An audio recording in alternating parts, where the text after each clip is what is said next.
No vídeo anterior eu comentei de passagem sobre a violência doméstica e agora eu quero fazer uma relação sobre esse problema e o problema das seitas, dos grupos de exploração e de manipulação psicológica.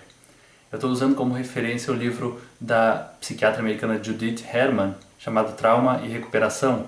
Na verdade, Trauma and Recovery, ele só tem em inglês. Eu vou deixar aqui na descrição do canal as referências para quem quiser procurar esse livro. Violência doméstica hoje é um ponto pacífico para todos nós. Todos sabemos que existe, que ele está arraigado, está alastrado na sociedade e procuramos a maneira de lidar com isso. Acontece que há um século atrás não era bem assim. Existia muito pouca conscientização sobre a existência desse problema. Mas não significa que esse problema não estava presente. Ele até se mostra, ou ele começa a dar as suas demonstrações de existência para os primeiros psicólogos. Com o desenvolvimento da psicologia moderna, entre os séculos XIX e XX, o que acontece? A ciência, e junto com isso a psicologia, é um empreendimento desenvolvido principalmente por homens, pessoas do sexo masculino. E normalmente eles acabam tendo interesse de estudar o diferente, a natureza. E no caso da mente humana, da psicologia, vai estudar o diferente, que é a mulher. O início da psicologia foi fortemente marcado por psicólogos, homens, estudando pacientes do sexo feminino. Agora vamos pensar o que deveria ser comum no universo feminino naquela época, no final do século XIX, começo do século XX. Bom, se a violência doméstica hoje é um fato alastrado, muito mais naquela época. Muitas eram mulheres que realmente apanhavam dos seus maridos, se já não apanhavam anteriormente dos seus pais. E essa violência também tinha um conteúdo naturalmente sexual. Não foi por acaso que boa parte dos primeiros conteúdos e preocupações da psicologia moderna foram conteúdos relativos à repressão e relativos à sexualidade. Acontece que naquela época existia muita pouca base social e cultural para se abordar esse problema de frente. Por isso que alguns terapeutas iam por uma linha mais médica e tratavam esses problemas que estavam latentes nas mulheres que sofriam esse tipo de violência como problemas de histeria. A palavra histeria vem do latim hister, útero, ou seja, era como se aqueles problemas que essas mulheres mostravam eram problemas tipicamente femininos, ou seja, de quem tem útero.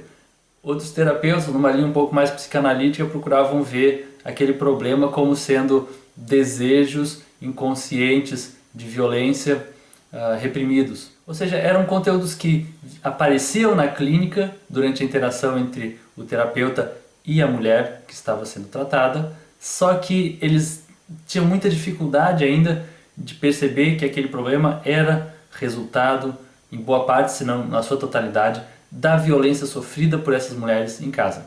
E também não havia muito ambiente político para tratar disso, porque os agressores dessas mulheres que tinham dinheiro para pagar para ir nos consultórios, certamente também eram homens da alta sociedade, homens que provavelmente também financiavam a ciência e que não gostariam de psicoterapeuta comentar que essas mulheres poderiam estar sendo violentadas por eles. Bom, isso é mais ou menos um resumo, só para mostrar como ao longo de praticamente um século foi um processo gradual, devagar, até que se começasse a ver uma consciência de que o problema da violência doméstica tinha que ser abordado.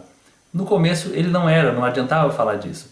No começo, essas pessoas que sofriam, principalmente as mulheres que sofriam violência doméstica, aquilo era tratado como um problema dela, e não um problema criado pelo meio, pelo ambiente familiar onde ela estava situada.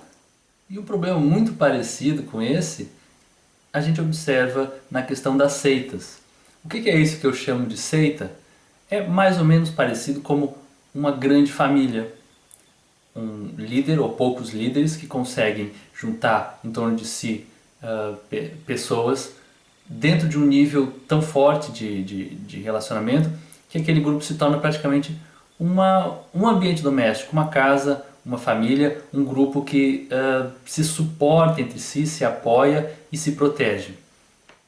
Ainda que a seita não precise ter muros fechados, mas são paredes muito mais no sentido de que o que acontece lá dentro fica lá dentro, é mantido mais em segredo pelos seus membros, se torna um ambiente propício à perpetuação de certas explorações, ou seja, de certos abusos e atividades dominadoras daqueles que têm uma capacidade ou um poder maior, aqueles que têm menos.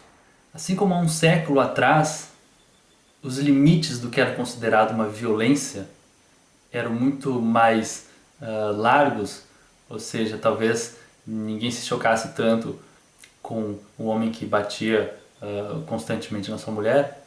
Hoje, também nós temos limites bastante permissivos para a violência psicológica que é perpetuada dentro de muitas seitas. No passado, com as esposas que sofriam violência doméstica, qual era a maneira muito comum de tratá-las? Inclusive pelos seus próprios familiares, às vezes as mães daquelas esposas, diziam: não, calma, o seu marido te ama, ele é assim mesmo, suporte, aguente. Ou seja, era uma tendência de minimizar aquela dor e aquele sofrimento passado por aquela pessoa.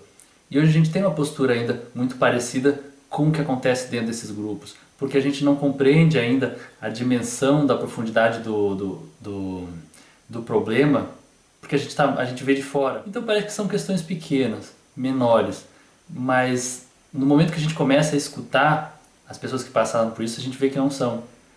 São questões pequenas para nós que não passamos. No fundo, tanto na violência doméstica quanto nas seitas, o que se tem é a mesma coisa, é a violação e o desrespeito de uma dimensão importantíssima, que é a individualidade da pessoa, que é a sua dimensão subjetiva. A outra pessoa é tratada como um objeto que, enquanto satisfaz os desejos do ser dominador, ela é deixada em paz, mas quando ela não satisfaz, ela está sujeita à agressividade dessa parte que é dominante. Bom, esse é um assunto longo, que dá muito pano para manga, eu estou apenas começando, quero tratar em outros vídeos, mas gostaria que vocês trouxessem as suas dúvidas, suas questões, complementações e contribuições para esse assunto, para eu saber de que maneira desenvolver nos próximos vídeos aqui. Espero que tenham gostado, compartilhem, curtam ou descurtam, enfim, é importante para mim saber como está sendo a resposta de vocês que estão ouvindo esse canal, e eu espero ver todos muito em breve no próximo vídeo de O que é uma seita.